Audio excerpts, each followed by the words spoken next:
Namaste everybody. Today we will discuss on the topic the passerby. One act play from B.Ed first year compulsory English for the new millennium. Let's see.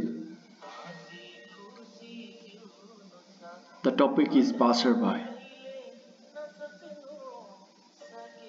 What we call in Nepali batua.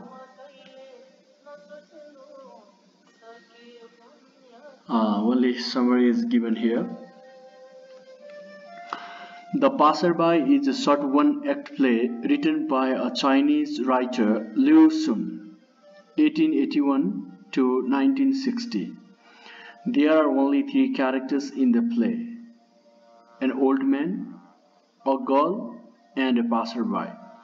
The old man is about 70, the girl is about 10, and the passerby between 30 and 40. It is evening at sunset.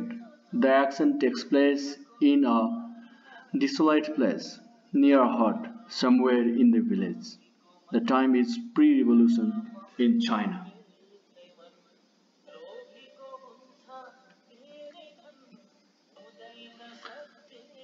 The play goes like this. The old man wants help from the girl to go inside the hut as the sun is setting. Meanwhile, the girl sees a beggar coming out from the bushes on the east. He is like a hermit or a jogi. He asks for a cup of water as he is thirsty after walking. The old man asks the girl to fetch some water for a stranger. Then he asks that stranger to sit and asks his name. The passerby says that he does not know his name. People call him by the name they like, but he has never been called by the same name twice.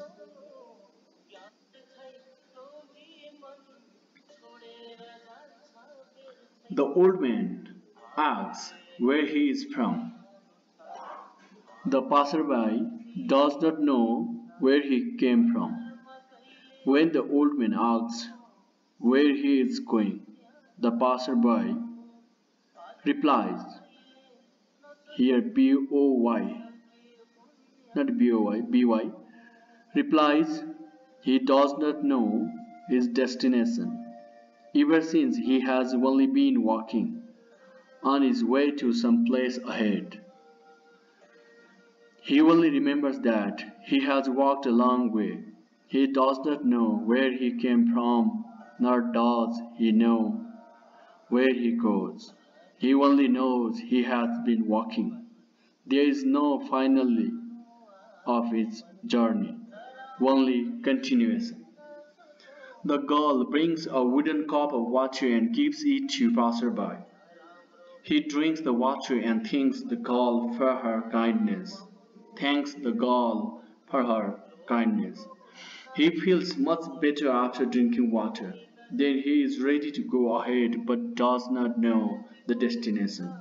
Life is lonely and no destination to go, it seems. The passerby asks what kind of place that is ahead through which he has to walk.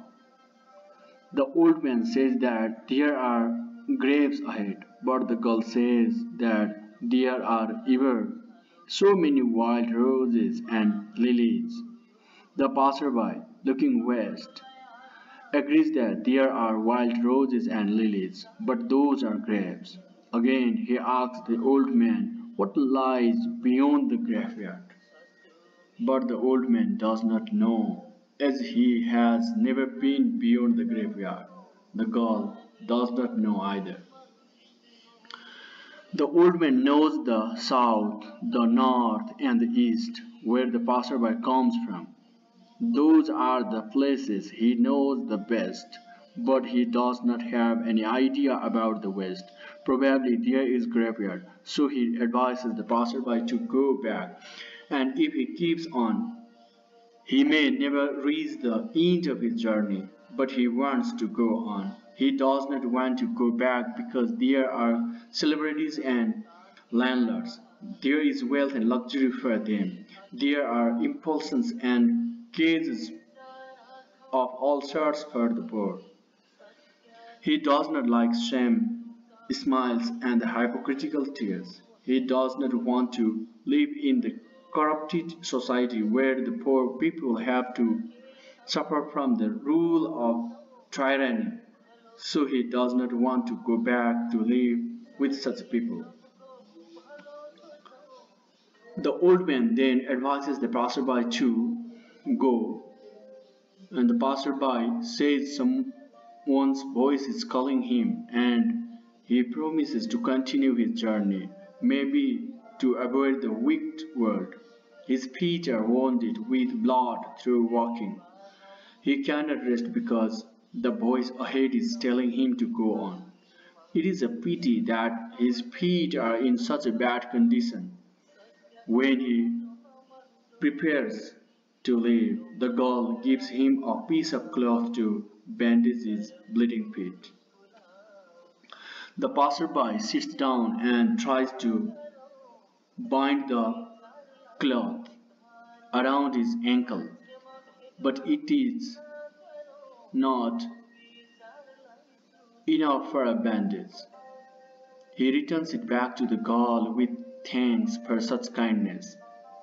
He says this is the finest alms of all for him, but it will increase his burden on his journey. So he gives it back to the girl, but she does not want to take it. She asks him to keep it in his shack. He says he cannot walk with this on his back. It is because he won't rest that he cannot carry anything. The old man advises him to rest a while, but he cannot. The old man then asks him to go on. Before saying goodbye, the passerby gives the cloth back to the girl, but she is frightened to take it back. The old man asks the passerby to throw it away in the graveyard or hang it on one of the wild roses or lilies. The girl claps her hands, laughing and saying, "Good." Finally, the old man says goodbye to the passerby and asks the girl to take him inside. The sun has already set. The passerby thanks them both, blessing peace with them, and walks towards the west. The girl helps the old man into the hut, then shuts the door. The passerby limps on towards the wilderness and disappears in darkness. The theme of this play is the picture of a decaying, corrupt society in Lu Xun's time in China. Everywhere there is tyranny, tanasai, in the society. This play shows the fate of the poor during the pre-revolution Chinese society. There is wealth and luxury for celebrities and landlords, but for the poor there are expulsions and cases of all sorts. Thank you. Thank you everybody. Please like, share and subscribe the channel. Thank you.